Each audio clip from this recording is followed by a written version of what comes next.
자, 이수 스페셜티 케미컬. 하루 만에 주가가 정말 말도 안 되게 폭등했죠? 도대체 무슨 일이 있었던 걸까요? 오늘 그 속사정을 한번 제대로 파헤쳐 보겠습니다. 그래서 오늘 우리가 살펴볼 건요. 먼저 그 폭발적인 하루에 무슨 일이 있었는지 숫자로 보고요. 왜 그렇게 올랐는지 배경을 좀 파헤쳐 볼 겁니다.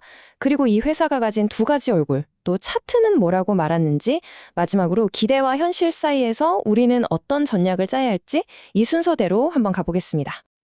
자, 그럼 시작해볼까요? 우선 그날의 숫자들부터 한번 보시죠. 도대체 어떤 숫자들이 찍혔길래 시장이 이렇게 들썩였을까요? 보이시나요? 무려 14.96%, 거의 15%가 단 하루 만에 그냥 쫙 오른 겁니다. 당연히 신고가도 바로 경신했고요. 거래 대금은 더 엄청납니다. 자그마치 2,050억 원. 이 돈이 전부 이 주식 하나를 사고 파는 데 쓰였다는 거예요. 와. 시장의 관심이 어느 정도였는지 이 숫자 하나로 그냥 설명이 끝나는 거죠. 거래량도 마찬가지입니다. 하루 동안 주인이 바뀐 주식 수가 무려 312만 주. 평소랑 비교하면 정말 폭발적인 수준이라고 할 수 있죠. 자, 그럼 궁금해지죠. 아니, 어떻게 하루아침에 이런 일이 가능했을까요? 이건 절대 우연이 아니었습니다. 말 그대로 세 가지 강력한 호재가 만나서 만들어낸 퍼펙트 스톰이었던 거죠. 하나씩 볼까요? 첫째, 우리 사업 튼튼하다는 걸 1억 달러 수출의 탑 수상으로 딱 증명했고요. 둘째, 여기서 멈추지 않고 꿈의 배터리라는 미래 먹거리에 850억 원이 넘는 돈을 과감하게 투자한다고 발표했죠. 그리고 마지막 쐐기를 박은 게 뭐냐? 바로 수익률 상위 투자자들이 가장 많이 산 주식 1위로 이 종목을 꼽았다는 겁니다. 이 세 가지가 그냥 완벽하가 맞아 떨어진 거예요. 결국 이 모든 뉴스들이 가리키는 방향은 딱 하나였습니다. 바로 꿈의 배터리. 이거 진짜 상용화되는 거 아니야? 하는 이 기대감이 시장을 완전히 뒤흔든 겁니다. 근데 이 회사가 정말 재미있는 게 들여다보면 완전히 다른 두 개의 얼굴을 가지고 있다는 거예요. 한쪽은 굉장히 안정적인데 다른 한쪽은 엄청난 잠재력과 리스크를 동시에 품고 있죠. 쉽게 말해서 회사가 두 개라고 보시면 돼요.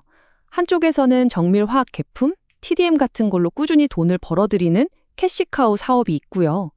다른 한쪽에서는 이 돈으로 아직은 적자지만 성공하면 대박인 전고체 배터리라는 미래 사업에 투자하는 구조인 거죠. 국내에서 유일하게 상업 생산이 가능한 곳이기도 하고요. 자, 그럼 이제 차트를 한번 볼까요? 기술적 분석을 하시는 분들한테는 이 차트가 꽤 흥미로운 이야기를 들려주고 있습니다. 강한 힘이 느껴지는 동시에 조심해야 할 구간도 있는데 하는 신호를 보내고 있거든요. 지금 보시면 이전에 계속 막혔던 62,000원에서 64,000원 사이의 저항선, 말하자면 천장을 시원하게 뚫어버렸어요. 이제는 여기가 오히려 든든한 바닥 역할을 해줄 수 있는 거죠. 주가가 좀 밀리더라도 여기서 지지받을 가능성이 생긴 겁니다. 그런데 문제는 뭐냐?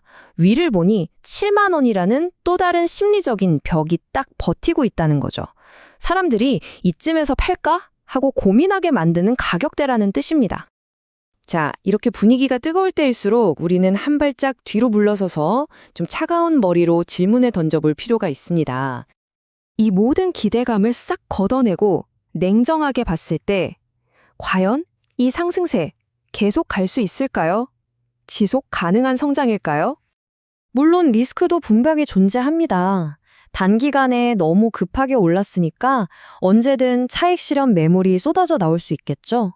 그리고 가장 중요한 건 지금 회사는 사실 영업 적자 상태라는 겁니다. 주가는 저 멀리 미래를 보고 달려가는데 현재 실적이 그걸 전혀 받쳐주지 못하고 있는 거죠. 또 꿈의 배터리 좋죠. 좋은데 이게 상용화까지 기술적인 허들이 아직 많고 생각보다 오래 걸릴 수도 있다는 점도 생각해야 합니다. 한마디로 이미 주가에는 몇 년치의 성공이 다 녹아 들어가 있는 좀 비싼 가격일 수 있다는 겁니다. 이런 테마주는 변동성도 엄청나고요. 자, 그럼 이 엄청난 잠재력과 만만치 않은 위험 사이에서 투자자들은 어떻게 움직여야 할까요? 크게 두 가지 시나리오로 나눠서 대응 전략을 생각해 볼 수 있겠습니다. 그러니까 만약 주가가 계속 오른다면 아까 말했던 저항선 7만 원 근처에서 일부 수익을 챙기는 걸 고려해 볼 수 있겠죠. 더 가네? 하고 무리하게 따라붙기보다는 적당히 이익을 확보하는 전략입니다. 반대로 주가가 조정을 받는다면 그때는 끝났다 하고 파는 게 아니라 오히려 분할 매수로 접근할 기회로 삼을 수도 있습니다. 특히 아까 봤던 핵심 지지선 62,000원에서 64,000원대에서 반등하는지 잘 지켜보는 게 중요하겠죠. 결국 이 주식 앞에서는 기대와 불안이 교차할 수밖에 없습니다. 미래의 눈부신 가능성과 현재의 차가운 현실, 이 둘 사이에서 여러분은 어떤 선택을 하시겠습니까? 다음 수는 무엇인가요?